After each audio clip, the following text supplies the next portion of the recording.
Nos últimos dias, a Rai TV, a TV da Itália, causou um rebuliço ao exibir uma reportagem extremamente polêmica, a qual tratou o processo de reconhecimento da cidadania italiana dos ítalo-brasileiros como algo escuso e até mesmo ridicularizando a tentativa de desacreditar um direito legítimo conquistado pelo esforço dos ítalos brasileiros. Revela uma hipocrisia incômoda. O verdadeiro business da cidadania italiana começou de fato com o Estado italiano, o qual lucrou imensamente com as imigrações de milhões de italianos no passado. Quer saber mais sobre isso? Então me acompanha até o final do vídeo. E claro, já curte o vídeo, se inscreve no canal e não esquece de ativar o sininho das notificações. Nos últimos dias, a Rai TV, a maior emissora italiana de televisão, gerou uma grande controvérsia ao exibir uma reportagem que tratava de forma depreciativa o reconhecimento da cidadania italiana para o descendente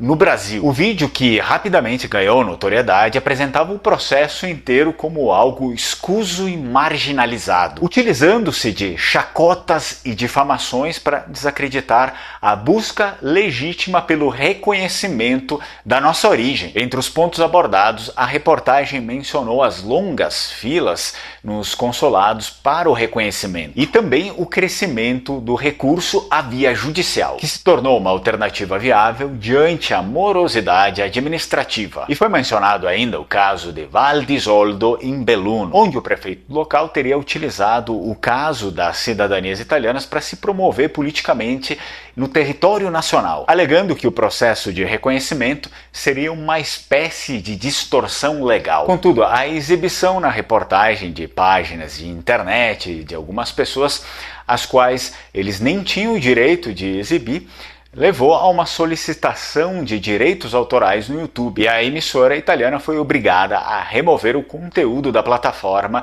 visto que violaram os direitos autorais. Apesar disso, a crítica central da reportagem permaneceu evidente. Questionava-se a legitimidade do reconhecimento com base em argumentos frágeis, como o fato de muitos descendentes não falarem italiano ou viajarem à Itália somente para finalizar o processo. Essa linha argumentativa, no entanto, revela-se vazia. O direito à cidadania italiana é garantido pela lei do ius sanguinis, que se fundamenta diretamente na origem, na descendência da pessoa, e não se ela fala o idioma ou se ela pretende ir morar na Itália. Trata-se, aliás, de um direito previsto na Constituição italiana, e se a reportagem quis de alguma forma distorcer isso, não há qualquer ilegalidade no exercício desse direito por parte dos ítalo-brasileiros. Curiosamente, ainda há um segundo vídeo sobre o tema, o qual ainda continua disponível no YouTube porque não infringiu nenhuma lei autoral. Embora a grande maioria dos descendentes de italianos no Brasil busquem o reconhecimento da cidadania por vias legítimas, é inegável que em certos casos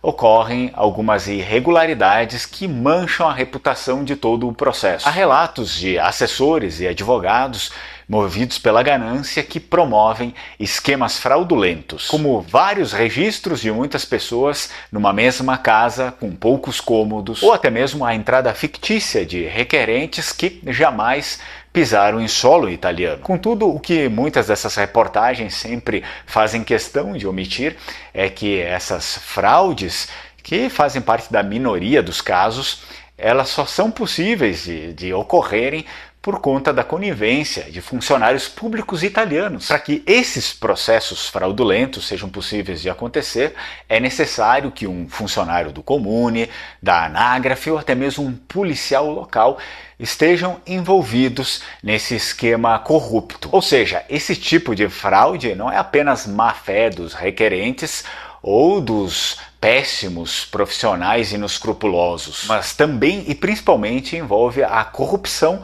de certos servidores públicos que estão envolvidos no processo. Importa frisar aqui que essas práticas, por mais prejudiciais que sejam, elas são a exceção e não a regra. A maioria dos brasileiros segue todos os trâmites legais com paciência e muita dedicação. E quando esse tipo de fraude vem à tona, o cancelamento destas cidadanias obtidas de forma irregular não é só justo, é necessário para que a gente continue garantindo a legitimidade do processo. Da mesma forma, espera-se que os agentes públicos italianos, os quais se envolvem nesse tipo de esquema, também sejam responsabilizados, porque a responsabilização desses funcionários, desses certos funcionários públicos italianos corruptos, também é essencial para que o processo continue sendo confiável. Por isso mesmo, eu aqui demorei anos para indicar alguém que fizesse esse processo de reconhecimento da cidadania italiana. Vocês podem ver nos vídeos mais antigos, os vídeos de pouco tempo atrás, eu não indicava absolutamente ninguém. Hoje eu indico a Alma Cidadania porque eu sei que eles são de extrema confiança e fazem um trabalho muito sério.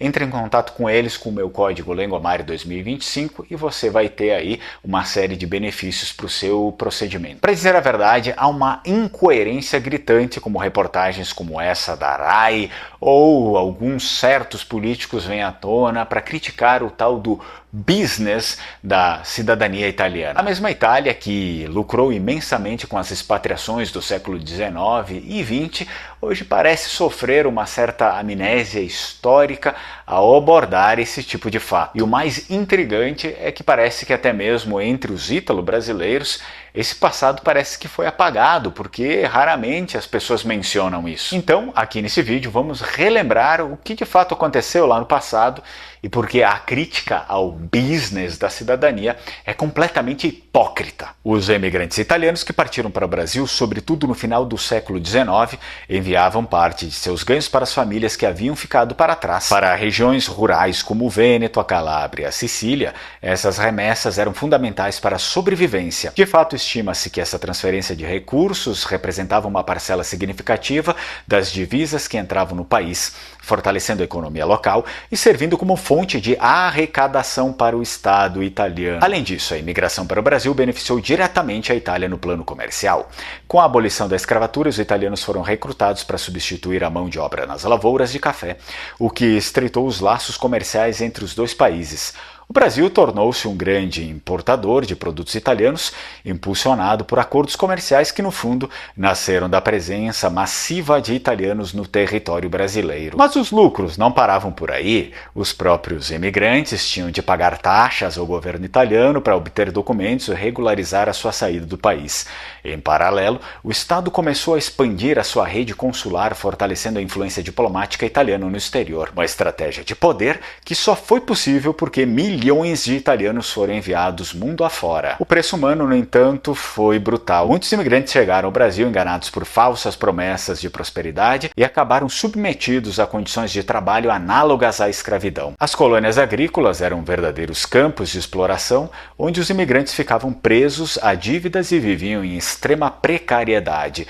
Para muitos, o sonho da América transformou-se num pesadelo. E para piorar, muitos desses imigrantes partiram porque já estavam sufocados pelas políticas internas da Itália recém-unificada. No sul e no Vêneto, era comum que pequenos agricultores fossem arrendatários, e com os impostos altíssimos do novo Estado italiano, muitos acabaram por perder o que tinham. Não era raro que um camponês imigrasse para o Brasil ou para a Argentina com a esperança de juntar algum dinheiro e regressar apenas para descobrir que sua terra havia sido vendida ou confiscada devido às dívidas impagáveis que o governo criou. Portanto, quando se fala do business da cidadania italiana, é preciso lembrar que o verdadeiro business começou com o próprio Estado italiano, que transformou a imigração de milhões de pessoas em uma fonte de riqueza e influência. O direito à cidadania garantido pelo ius sanguinis é mais do que um mero artigo da lei. É, na verdade, na essência da lei, um resgate histórico de tudo que as nossas famílias sofreram. Portanto, se você tem origem italiana, tem que compartilhar esse vídeo com a sua família, para que eles entendam que a cidadania italiana não é um benefício do governo italiano. Na verdade, é um reconhecimento pelos erros do passado. E tem tudo a ver com isso o meu curso de língua vêneta. A língua vêneta era a língua falada pelos nossos imigrantes, até hoje é falada lá. A Itália tem um passado criado antes da unificação e tem diversas línguas, que é o orgulho do povo de lá, né? As suas próprias línguas. Nossos imigrantes falavam essa língua aqui, a língua vêneta. Você pode também aprender, então, finalmente a língua verdadeira do seu antepassado, parar de passar vergonha por aí, no link aqui embaixo. Eu vou deixar no primeiro comentário fixado também. E agora eu quero saber de você, qual será a principal intenção da RAI em produzir e exibir esse tipo de reportagem caluniosa para toda a Itália, para educar o cidadão italiano a respeito de nós ítalo-brasileiros? Qual foi a verdadeira intenção por trás disso? E antes de finalizar, para colaborar um pouco com essa visão de que talvez não tenha sido com as melhores das intenções a reportagem, um certo tempo atrás uma jornalista da RAI entrou em contato comigo justamente para fazer parte de uma reportagem que falava sobre o caso das cidadanias, do reconhecimento da cidadania italiana. Ela viu que eu entendia de cultura vêneta, que eu era muito próximo da região do Vêneto, que eu tinha amigos lá, na verdade foi um amigo meu do Vêneto, um vêneto lá, que tinha me indicado. Ela viu que eu sabia falar vêneto, eu falei vêneto com ela, por mais que ela fosse de Roma, só sabia falar italiano, mas isso já desmontava talvez a narrativa de algo que agora está começando a surgir. É por isso que eu não tive mais resposta, ninguém me entrevistou, ninguém mais falou nada. Eles simplesmente entraram em contato, viram que eu não era o perfil que eles estavam procurando, como eu não estava fazendo parte, eu não me encaixava nesse quebra-cabeça da narrativa deles.